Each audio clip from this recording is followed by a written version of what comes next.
बरसाती रात थी। बादलों की गरज, तेज हवा की सरसराहट और कभी कभार आसमान को चीरती हुई बिजली माहौल में एक अनजानी सी बेचैनी फैला रही थी। काशीपुर गांव के चौराहे पर चंद लोग अलाव के पास दुबके बैठे थे। गांव के बुजुर्ग दीवान प्रकाश एक नए मेहमान कुमार को समझा रहे थे, बेटा, रात के वक्त पुराने बरगद वाले रास्ते पर कभी कदम मत रखना, चाहे कितनी भी जल्दी क्यों ना हो। कुमार ने हैरत से पूछा, क्यों बाबा, वहाँ क्या है? बाबा ने गहरी सांस ली। वो रास्ता भूतों का है। जो वहाँ गया या तो वापस ही नहीं आया या दीवाना होकर लौटा है। गांव वाले सहम गए, मगर शहर का रहने वाला कुमार इन बातों को वहम समझकर हंस दिया। दीवान प्रकाश ने धीरे से कहानी सुनानी शुरू की। सालों पहले इसी रास्ते पर खौफनाक हादसा हुआ था। गांव के सरदार की बेटी सरला को वहीं मार दिया गया था। उसके बाद से वहां रात में अजीब वाक़यात होने लगे। लोग कसम खा चुके हैं कि सूरज ढलते ही कोई उस तरफ नहीं जाएगा। एक और शख्स ने थरथराते हुए कहा, मैंने खुद देखा था, सफ़ेद साड़ी में एक औरत जिसकी आंखें ही नहीं थी। कुमार ने बात हंसी में टाल दी। 2 दिन बाद कुमार को शहर लौटना था, मगर भारी बारिश ने तमाम बसें रोक दी थी।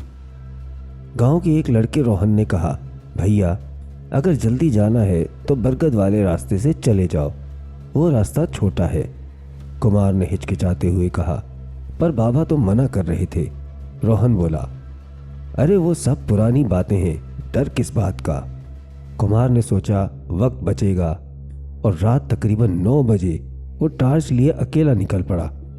रास्ता वीरान था, दोनों तरफ घना जंगल और दरमियान में कीचड़ भरी पगडंडी। झींगरों की आवाज़ और कहीं कहीं मेंढकों की टर टर सुनाई दे रही थी। अचानक पीछे कदमों की आहट आई। कुमार ने टार्च घुमाई, मगर वहाँ कोई न था। वो खुद को तसल्ली देने लगा, शायद वहम है। चंद कदम आगे बढ़ा तो किसी औरत की हल्की सिसकी सुनाई दी। कौन है वहाँ? जवाब न मिला, बस सिसकियाँ बढ़ती गईं। टार्च की रोशनी में आगे एक सफ़ेद साड़ी में औरत खड़ी दिखाई दी। उसके लंबे बाल चेहरे पर गिरे हुए थे। कुमार ने कांपते लहजे में पूछा, आप रात के वक्त अकेली, कोई मदद चाहिए क्या? औरत ने आहिस्ता से सर उठाया। कुमार का खून जम गया। उसका चेहरा लहू में तर था और आंखें मौजूद ही नहीं थी। वो खुरदरी आवाज़ में बोली, मुझे मेरे कातिल तक ले चलो। कुमार पीछे हटने लगा। अचानक टार्च बुझ गई। अब सिर्फ पत्तों की सरसराहट और दिल की धड़कन सुनाई दे रही थी। उसने मोबाइल निकाला, मगर सिग्नल गायब था। अचानक पीछे से यख बस्ता हवा का झोंका आया और किसी ने उसके कंधे पर बर्फ जैसी ठंडी उंगलियां रख दी। वो चीख कर मुड़ा, मगर वहाँ कोई न था। वो आ गया। कुछ फासले पर एक बड़ा बरगद का दरख्त खड़ा था। उसकी जड़ों के पास काले कपड़ों में एक बूढ़ा औगट बैठा था। कुमार घबरा कर बोला, बाबा, यहाँ क्या हो रहा है? औगट बोला, तुमने गलती कर दी बेटा, ये सरला का रास्ता है। इसकी रूह आज भी अपने कातिल को तलाश कर रही है। वो आंखें बंद करके मंत्र पढ़ने लगा। सरला की रूह फिर नमूदार हुई। इस बार उसके चेहरे पर शदीद गुस्सा था। ये इंसान यहाँ क्यों आया? हवा तेज हो गई। दरख्त की शाखें जोर से हिलने लगी। होगड़ ने कुमार को पीछे करते हुए कहा, सरला, ये बेकसूर है, इसे छोड़ दो। सरला वहशत से चिल्ला उठी, कोई बेकसूर नहीं, सब ने मुझे अकेला छोड़ दिया था जब मुझे मदद की सबसे ज़्यादा ज़रूरत थी। कुमार को महसूस हुआ जैसे कोई गैबी ताकत उसे दरख्त की जड़ों की तरफ खींच रही हो। उसने पूरी ताकत लगाकर खुद को छुड़ाया, मगर उसकी टांगें कीचड़ में धंस गईं। मंत्र पढ़ते हुए औगट ने उसके कान में कहा, सरला के कातिल का नाम रोहन था, उसी ने तुम्हें यहाँ भेजा। कुमार शशर रह गया। औगट ने बताया, रोहन सरला का बचपन का चाहने वाला था, मगर लालच में आकर उसने उसे धोखे से मार डाला था। तब से उसकी रूह इसी रास्ते पर भटक रही है।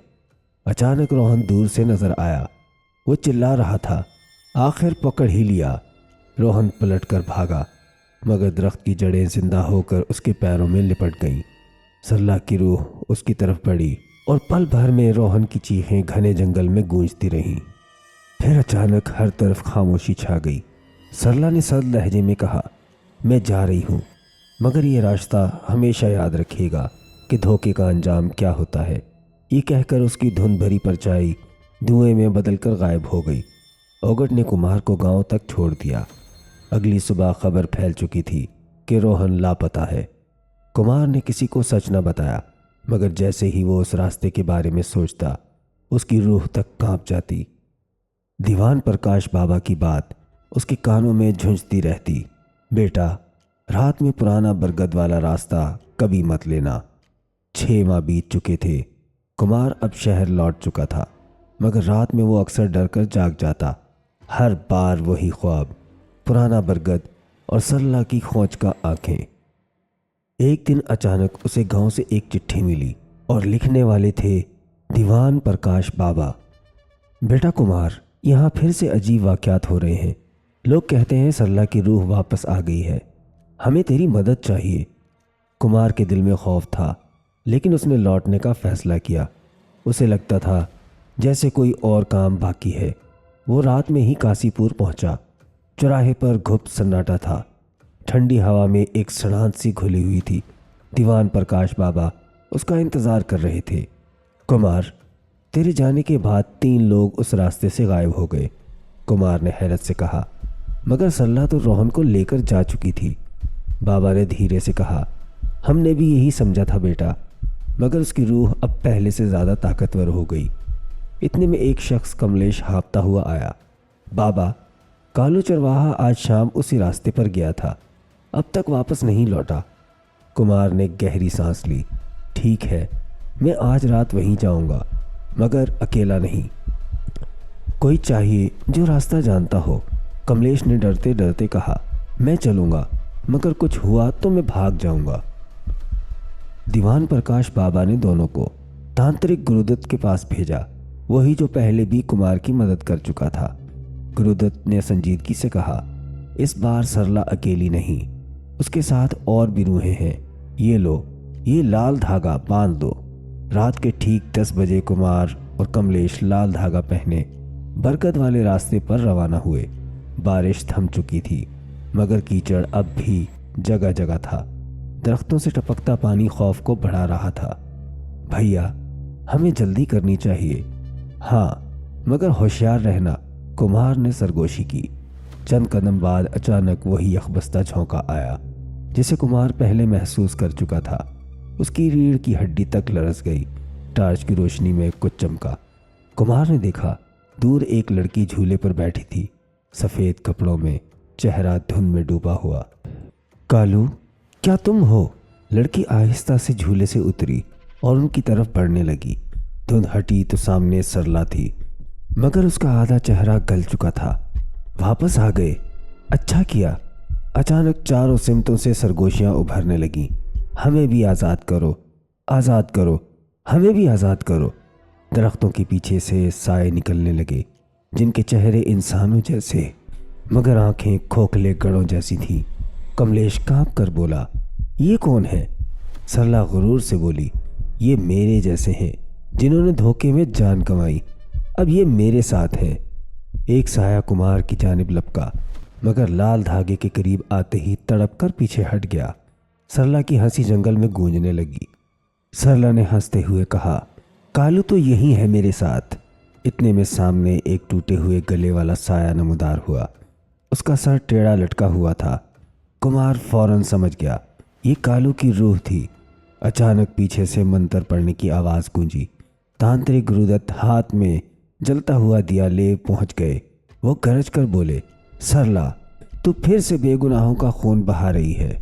सरला ने गुस्से में कहा, जो मेरी चीखें न सुन सका, वो सब मौत के काबिल है।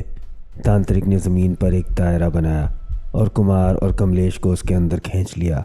जब तक ये दायरा मौजूद है, सरला और बाकी रूहें अंदर नहीं आ सकती। वहीं वो सब दायरे के इर्द गिर्द घूमने लगीं। उनकी चीखें कान फाड़ देने वाली थीं। गुरुदत्त ने अपना त्रिशूल उठाया और ज़ोर से मंत्र पढ़ने लगा।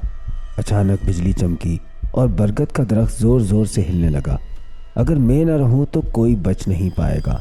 सरला हवा में उड़ती हुई गुरुदत्त पर झपटी। लाल धागा अचानक जलने लगा और तेज़ रोशनी ने पूरे माहौल को रोशन कर दिया। बाकी रूहें चीखती हुई पीछे हट गई। रोशनी ख़त्म होते ही सरला और बाकी रूहें गायब हो गई, मगर बरगद के तने पर एक गहरा स्याह निशान बाकी रह गया, जो धुएं की तरह हिल रहा था, जैसे अंदर कुछ जिंदा हो।